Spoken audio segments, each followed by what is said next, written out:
Estamos falando sobre as parábolas que Jesus proferiu a respeito do reino de Deus. Nós vínhamos no estudo do reino, falando sobre o reino dos céus, o evangelho do reino, e na verdade nós estamos agora numa continuação. Nós continuamos no mesmo assunto, só que agora a gente vai conhecer as parábolas que Jesus proferiu a respeito do reino. O que ele quis explicar para a gente sobre o reino de Deus. A semana passada, nós falamos sobre o texto de Mateus capítulo 6. Uma analogia, não era bem uma parábola, mas Jesus dizia que nós deveríamos olhar para as aves dos céus, para os lírios do campo, e não andarmos ansiosos por coisa alguma. Que deveríamos buscar em primeiro lugar o reino, e todas as outras coisas nos seriam acrescentadas.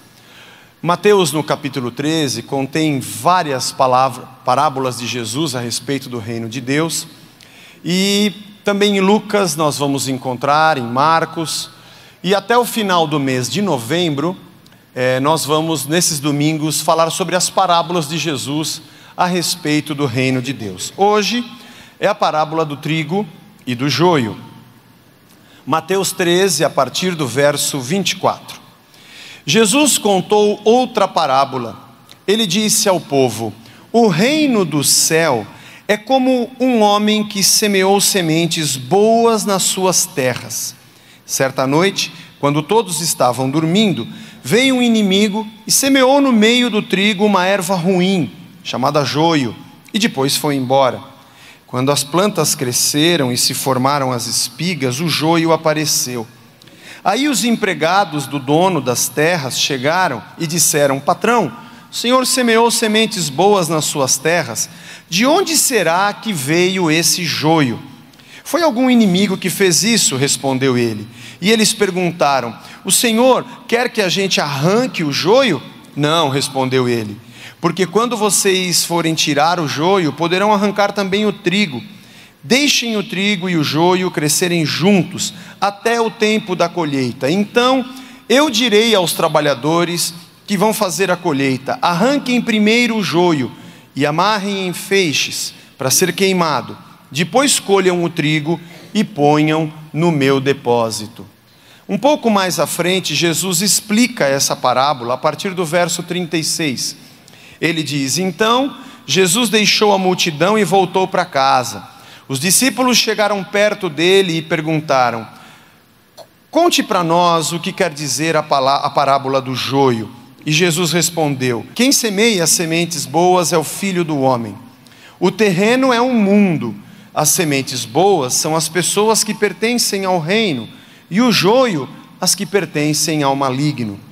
O inimigo que semeia o joio é o próprio diabo. A colheita é o fim dos tempos, e os que fazem a colheita são os anjos.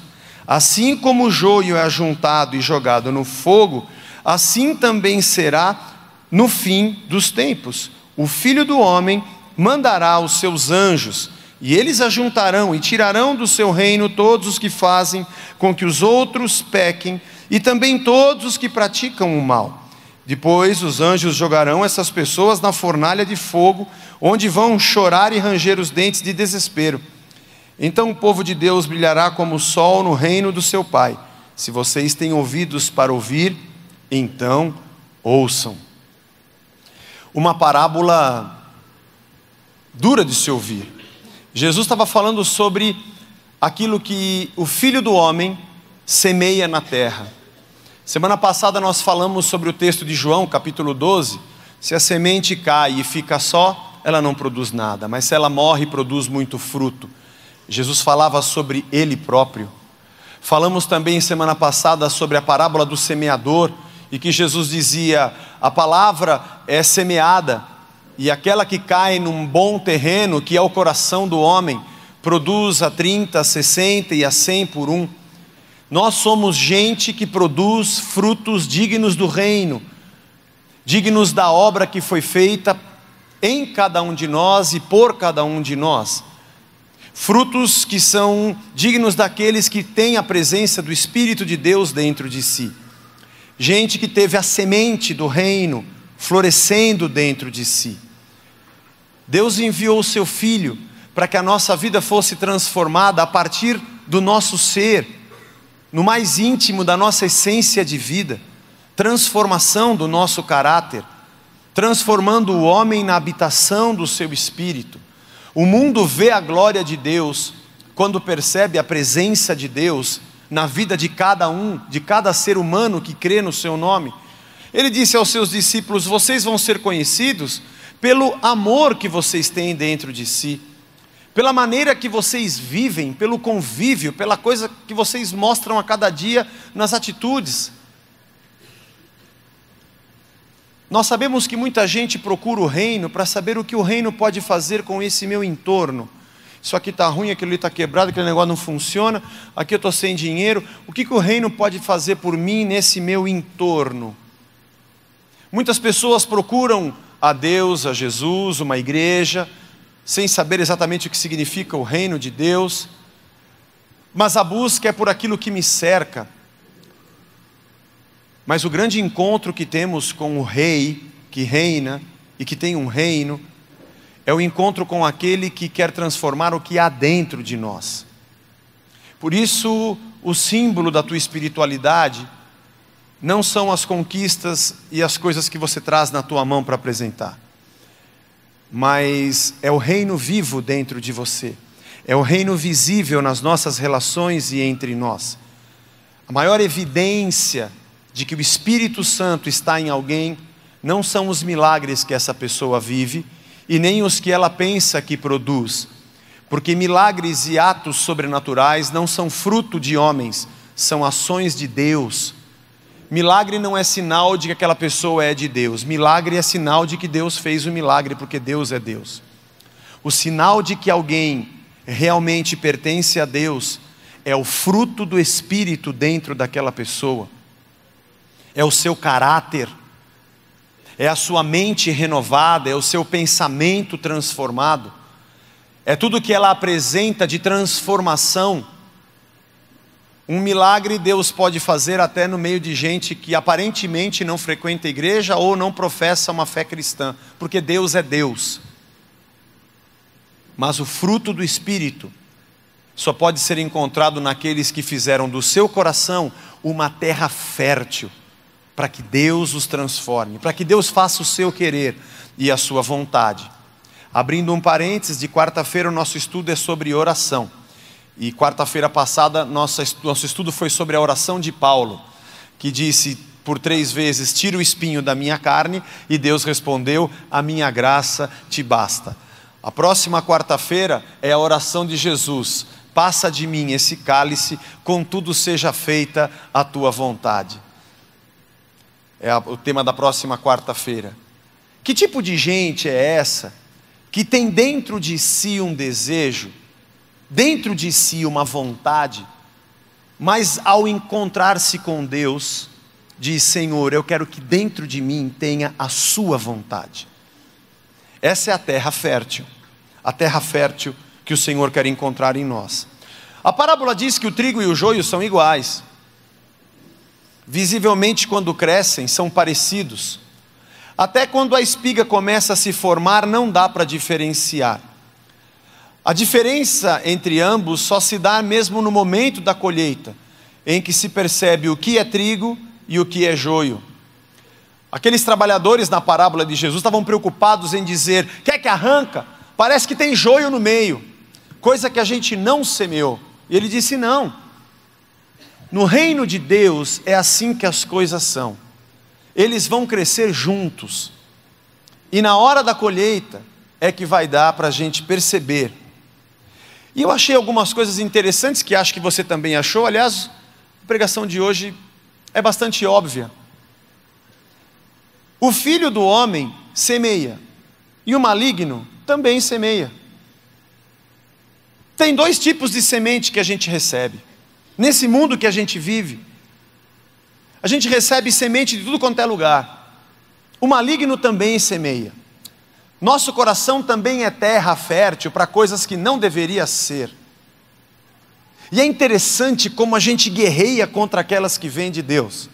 Você ouve uma pregação na igreja, às vezes, nós pastores, né, assim que a gente faz, a gente fica meio preocupado, lê a semana inteira, pesquisa, vai no texto original, procura a tradução mais precisa daquela palavra, rebusca um pouco sobre a cultura da época, o que o autor quis dizer naquele momento, vai nas bases da fé, no Evangelho, nas palavras de Jesus, busca a inspiração do Espírito, ora, busca também todos os artigos de teologia e outros pensadores que já pregaram sobre aquele texto, comentaristas, livros. A gente gasta algumas horas durante a semana, algumas dezenas às vezes de horas, e vem aqui e prega, e fala. Aí você diz assim, não sei se é bem assim, porque eu li no Facebook. Irmão, o cara no Facebook chutou um negócio que ele pegou da gotas de pinho alabarda, meu. Lembra das gotas de pinho alabarda? Você que é mais jovem não sabe, você comprava um pacotinho assim, ainda existe, não existe? É um drops, uma balinha verde, né, de eucalipto. Eu sei que tinha umas que quando você chupava, furava o cérebro, tão forte que era, saía pelo topo aqui da cabeça, e o nariz ficava, desentupia nariz, ouvido, garganta, as espinhas, os cravos, saía tudo, era um negócio fabuloso. Mas dentro vinha um adesivinho, um papelzinho quadradinho com um poeminho, um pensamento, uma reflexão. E tem gente que pega coisa da gotas de pinho e fala, eu acredito. Como a gente resiste às coisas que vêm de Deus, como a gente dá murro em ponta de faca, como a gente faz coisas na vida e sem pensar, acredita em tudo, e quando vem algo que é uma semente dos céus, a gente, será que é verdade? Interessante. Faz parte da nossa natureza, a nossa natureza pecaminosa. Nós já nascemos assim. Temos uma dificuldade imensa de entender que as sementes de Deus vão produzir em nós um fruto diferente.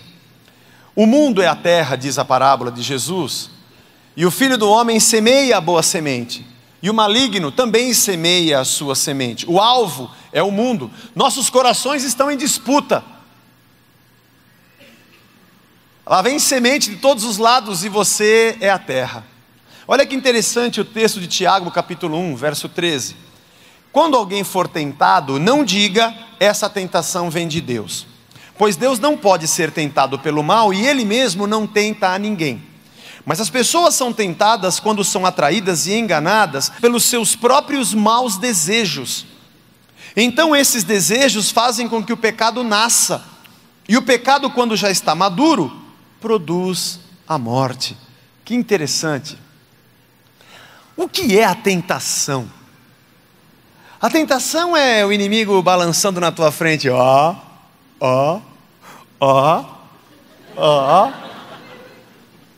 O que é a tentação? E você não acha engraçado o fato de que o que tenta você não tenta a mim, e o que tenta a mim não tenta você? É um negócio louco isso, né? Porque tem coisa que passa na sua frente, você nem tchunga nada. Mas o outro vai falar, você viu? Eu vi. É um caminhão. Não! Aquele caminhão é o melhor caminhão. Tem que roubar esse caminhão. E você tem uma atração por aquilo. Alguns têm atrações. O pecado é uma coisa que domina o nosso ser. E todos nós carregamos nossas fraquezas, e o texto diz que a tentação não vem de Deus. E é interessante que muita gente fala assim, ô irmão, você pecou. Foi o diabo. O diabo me laçou, irmão. O diabo terrível, ele me tentou. Ele me enganou. Vamos acabar com ele, porque eu não tenho culpa de ter pecado. Foi o diabo. É isso mesmo. Faz esse assobiozinho e você, E então a culpa é do diabo. Mas imagine que a tentação não é pecado. A tentação é apenas a apresentação de uma hipótese. Nós somos traídos pela nossa própria vontade. Outros textos, a Revista Atualizada traz cobiça. Aqui na Revista Corrigida, desejos maus, é o nosso desejo. É ele quem nos atrai, nos seduz, é por ele que nós fazemos. É porque tem um bicho de boca aberta na nossa barriga querendo comer. Nós somos atraídos pelos nossos maus desejos porque nós somos feitos assim. Permita-me fazer uma interpolação e uma extrapolação, que se for herética, domingo que vem eu corrijo. Mas eu encontrei um caminho filosófico e acho que é um entendimento muito interessante. Gênesis 2:7. Formou o Senhor Deus o homem do pó da terra, e soprou em seus narizes o fôlego da vida, e o homem foi feito alma vivente. Alma vivente. Quando o homem foi criado, ele foi feito alma vivente. O termo hebraico é o termo nefesh, para alma. Na Septuaginta, que é a tradução do Antigo Testamento para o grego, é a palavra psirré, da onde vem o nosso psique, psicologia, que também significa alma. No grego eu encontrei menos esse significado, mas no original hebraico, essa palavra nefesh, também além de ser pessoa ou vida, ela significa apetite, significa mente, a razão que pensa, desejo, paixão. É como se nós disséssemos: o homem foi feito um ser que deseja vivente, um ser que quer. Há uma angústia natural e inerente ao homem. É da maneira que o homem é da ontologia, é do ser. O homem foi criado como um ser que deseja e pensa. Isso nos diferencia das outras criaturas. Isso muda também o nosso estado. Isso pode nos tornar até neuróticos. Mas essa angústia inerente da nossa vida é que faz com que nos aproximemos de uma árvore e ao invés de dizer: esse fruto eu não vou comer, porque Deus disse que da árvore do bem e do mal, desse conhecimento eu não devo me alimentar, mas alguma coisa dentro de mim diz: vai, come, experimenta. E o interessante é que nós, durante a nossa vida, tentamos matar a nossa fome de tudo quanto é jeito. Quando você é criança, você acha que a coisa mais importante, se é um rapaz, um menino, é o carrinho, é a bola, a menina é a boneca, é o avião da Barbie. A Vitória uma vez queria o avião da Barbie. Sabe qual a Barbie mais cara que tem, né? A Barbie divorciada. Porque a caixa é enorme, vem com um monte de coisa que era do Ken, né? Porque na divórcio ela ficou com tudo, ficou com apartamento, com os carros. Então a Barbie divorciada é o pacote maior que tem. E o Ken é o ex-marido. Você que não acompanha, os homens que não acompanham o campeonato da Barbie não sabem que o Ken é o marido dela. Então as crianças, você acha que é isso. Depois você vai ficando adolescente, você acha que é o tênis, que é a calça. O nosso desejo vai mudando. Aí chega uma época que o sexo é a coisa mais importante. Os 15 anos, 16, idade da puberdade. Hoje em dia, do jeito que está a internet, é isso. Parece que a razão da vida do jovem, do adolescente é só isso. Todos nós já passamos por isso e alguns estão passando. Depois passa um tempo, é o dinheiro, é a carreira profissional, é o quanto eu vou juntar, o que eu vou comprar, eu quero ter meu apartamento, meu carro, minha independência. Depois se conquista, não é só o dinheiro, não é só ter dinheiro, é uma questão de poder. O poder passa a ser essa sede de gente que quer estar no comando, quer estar sobre outras pessoas. Parece que a vida vai passando e o homem vai tentando nas suas fases encontrar sempre alguma coisa que lhe dê razão e motivo para existir e ser saciado. Mas a verdade é que nós fomos criados para sermos saciados em Deus. E vou dizer para você que frequenta a igreja, você que está nos visitando, perdoe que hoje eu nem apresentei os visitantes, me desculpe, até esqueci, mas você vai correr a vida inteira, mulher, dinheiro, bebida, cachaça, pense o que você quiser, carro, viagem, faça o que quiser, você é um eterno insatisfeito, a não ser que você descubra que matar a fome e a sede é sinônimo de vida com Deus. O Senhor não vai comer, Jesus? Minha comida e minha bebida é fazer a vontade do meu Pai e realizar a sua obra. O direito de desejar é o direito da liberdade. Só podemos dizer que fomos criados livres porque temos o direito do desejo, que aliás é uma questão filosófica, antropológica, desde que o mundo é mundo. A questão do mal, a questão do desejo, da onde vem isso? O homem foi criado assim. É por isso que você é livre. Muita gente pergunta, por que Deus colocou aquela árvore no jardim, hein? Porque o homem foi criado para tomar decisões e nós estamos presos ao mundo das decisões. Todo dia você toma uma decisão. Inclusive a liberdade de tomar a decisão contrária à vontade de Deus. E nesse mundo que vivemos, fomos criados como seres que desejam, seres que têm vontade. Nossa liberdade de ser envolve a responsabilidade de desejar. A liberdade de sermos o que somos envolve a responsabilidade de desejarmos o que Deus deseja que desejemos. Lembra-se de Caim e de Abel? Ambos ofereceram uma oferta a Deus. Diz a palavra que Deus se agradou da oferta de Abel, aliás, de Abel, e não se agradou de Caim. E ele vai e mata o seu irmão, e quando conversa com Deus, Deus diz, espera, se você proceder bem, é claro que você vai ser aceito. Mas se você proceder mal, o pecado já está na tua porta. E diz uma frase fantástica, o teu desejo será contra ti, mas a ti cumpre dominá-lo. Enquanto muita gente encontra o jeito tranquilo de viver, segundo a ótica do mundo, que é, satisfaça as suas vontades. Você quer viver em paz? Você tem que fazer o que você gosta. Você não gosta mais da tua mulher? Chuta ela. Você arrumou outra, não gosta? Chuta essa também. Vai indo, até uma hora que alguém te chuta. Você não gosta do teu filho? Chuta ele. Você gosta de beber? Beba, meu filho. Você gosta de fumar? Fuma. Você gosta de viajar? Viaja. Olha, para ser feliz nessa vida, faça o que você gosta. Você quer trabalhar com isso? Trabalha. Você quer mudar? Muda. O conselho é, satisfaça esse monstro que está na sua barriga e você vai ser feliz. Enquanto que no cristianismo a ideia é ao contrário. Cuidado, você foi criado uma pessoa que deseja. O teu desejo pode ser contra você. Lembre-se que você não é tentado por ninguém, a não ser pela sua própria cobiça. Cuidado.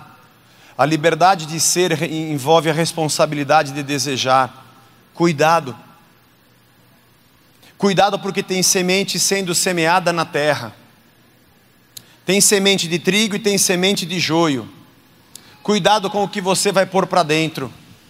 Cuidado com o que você recebe. Cuidado com o tipo de fruto que você vai dar. Preste atenção, porque fome e sede todo mundo tem. O problema não é a fome e a sede que você tem, mas é com o que você espera saciá-lo, porque o teu desejo será contra você. Estamos presos ao mundo das decisões. As sementes do filho, as sementes do inimigo, lançadas no meio da nossa angústia, no meio da nossa fome. Vivemos o reino hoje, optando ser uma terra fértil para as sementes de Deus. O reino futuro é fruto dessa decisão. Eu estava dizendo aqui na quarta-feira, nunca, nada vai satisfazer a tua vida. Eu hoje olho com muito pesar. Antes eu olhava com um pouco mais de amargura e bronca a pregação da prosperidade. Não que eu ainda não olhe, ainda olho. Mas eu olho com muita tristeza por um outro lado. Porque eu vejo gente se aproximando de Deus na promessa de que Deus lhes dará tudo o que ela precisa. E ela acha que Deus vai dar o que ela precisa. Mas ninguém disse para ela que Deus é o que ela precisa. Ela está tão perto de Deus e tão longe da satisfação. Porque Deus se transformou apenas num mecanismo que dá a ela o que ela acha que precisa. E ela vai louvar e cantar e se alegrar e festejar porque conseguiu o que queria. Mas quem foi que disse que a sua satisfação era o que queria? No livro da Cruz do Rei, do Tim Keller, ele cita uma jornalista americana que faz uma piada muito interessante, dizendo que quando Deus quer nos punir, Ele dá para a gente exatamente o que a gente pede. Que quando Deus quer te ensinar uma boa lição, Ele fala: o que você quer? Então toma a tua vontade. Eu vou te dar o que você quer, para você entender o que é a insatisfação do seu desejo. Por isso eu citei a oração da próxima quarta-feira: Senhor, faça-se a tua vontade e não a minha. Minha pergunta para você nessa manhã: o que tem saciado a sua fome? Ou melhor, vamos um pouco mais atrás, por que você está triste? O que você não tem que tem te entristecido? Ou o que você tem dito a Deus que você precisa e sem aquilo você não será satisfeito? Será que não há um engano na sua oração? Será que não há um engano na tua sede? Será que não há um engano na sua busca? Porque o que você tem é velho e você precisa de um novo. Quando Deus te der um novo, você ficará feliz, mas desculpe te dizer, mas esse novo vai ficar velho. É só uma questão de tempo. Nós somos seres que desejam, e nada nunca vai nos satisfazer nesse mundo. Por isso temos o reino de Deus. Por isso quando nos encontramos com o Rei, a nossa cabeça muda. Metanoia, é chegado o reino dos céus. Mude a tua cabeça, porque o reino chegou. A nossa satisfação está em outro lugar. O nosso Rei nos governa por uma outra ordem de leis e comandos. E não somos mais saciados pelo que entra pelo ventre, mas por aquilo que alcança a nossa alma e por aquilo que nos transforma. O exemplo do fruto, do fruto do trigo ou do joio, a parábola de Jesus não é para a gente ficar fazendo análise. Já vi muita gente fazendo isso. Aquele irmão lá não presta, hein? Mas você não viu, a Bíblia diz: tem trigo, mas tem joio. Você já ouviu isso, né? Opa! Mas não foi de mim não, né? Foi. Amém. Tem trigo, aquele irmão ali prestando dinheiro para ele, vou te falar, viu? É joio, irmão. É joio. Eu já ouvi várias vezes. Engraçado é que essa foi a pergunta dos trabalhadores: tem joio aí, quer que arranca? Ou aquela coisa, né? É aquele irmão, você viu? Descambou, aloprou, estava na igreja sempre, de repente saiu pecando, nunca mais voltou. Temos que ir lá visitar. Deixa para lá, é joio. Será que essa parábola é um termômetro para eu e você fazermos julgamento dos outros? Jesus disse que não, porque a gente só vai saber, e quem vai saber é Ele, no dia que Ele colher. Concordo com você, que tem uns que não conseguem esconder que é joio. Concordo. E não faço questão de esconder, é verdade. E que tem tudo de joio, assim. Você olha e fala: que joio que é a sua vida, hein? Joio mesmo. Mas, de qualquer maneira, a gente não... A parábola não é para a gente julgar os outros. A parábola é para julgar a nós mesmos. Senhor, o teu reino é o lugar que tem coisa boa. O teu reino nessa terra, ou o ambiente onde o teu reino é semeado nessa terra, vamos dizer assim, tem coisa boa e coisa ruim. Tem gente boa e gente ruim. O Senhor sabe quem é teu e quem não é teu. Eu não sei. Você não sabe. Eu não sei de você, você não sabe de mim. A gente vê frutos. Tem hora que parece até trigo mesmo. Até que é meio joio. Mas pode ser que o cara que era joio se arrependeu, está pecando. Pode ser que aquele que eu achava que era trigo era só aparência. Eu não sei, quem sabe é Deus. Nós só podemos julgar aparências, mas Ele vê o dia da colheita. Que essa parábola faça com que eu e você pensemos na nossa terra, no nosso coração. Que tipo de semente ocupa a tua mente? Que tipo de coisa ocupa o teu pensamento? Semeadas pelo Filho do Homem ou semeadas pelo maligno? Da onde vêm as tuas decisões e atitudes? Por onde passa? Qual é o caminho racional das tuas decisões? Por onde você tem percorrido? Ou qual caminho você tem percorrido? O que entra pelos teus ouvidos? E Jesus disse: quem tem ouvidos para ouvir, ouça, presta atenção no que eu estou dizendo. Se nós estamos desejosos de compreender o que é o reino de Deus, é o lugar onde pessoas se encontraram com o Rei e disseram: não mais eu, mas Cristo vive em mim. Não a minha, mas seja feita a tua vontade, Senhor. De gente que disse: transforma a minha vida por dentro. Tem muita gente que chega no reino porque já teve de tudo, já tentou de tudo, já consumiu tudo e não é satisfeito. Gente que Deus já deu aquilo que o punia por muitas vezes e que diz: eu preciso do Senhor. Gente que já errou, gente que já rejeitou o que quis e aceitou o que quis, gente que fez a sua vontade enquanto pôde, até que descobriu que a sua vontade era contra si próprio e disse: eu quero ouvir outras coisas. Igreja querida e amada, Jesus anunciou o reino e é nele que a gente tem que entrar. Irmãos queridos, feche os teus ouvidos. Tem semente tudo quanto é jeito nessa terra. Não faça pré-julgamentos. Não é para isso que Jesus nos deu a parábola. Mas analisa bastante como tem sido a sua vida. Não tente medir a profundidade da tua vida espiritual pelas coisas que você ganhou. Não é por aí que se mede. E nem tente medir gente como sendo menos espiritual pelas coisas que perdeu. Que a coisa mais comum é isso, né? Ou ele foi abençoado, deve estar com Deus. O carro dele bateu, deve estar com o diabo, hein? É assim que nós somos meritocratas, achamos que estamos com Deus pelas coisas boas. Se fosse por isso, Jesus não está com Deus. Falaram dele, chicotearam, você viu só? Era justo. Sei lá se era justo, viu? Foi condenado, foi para a cruz.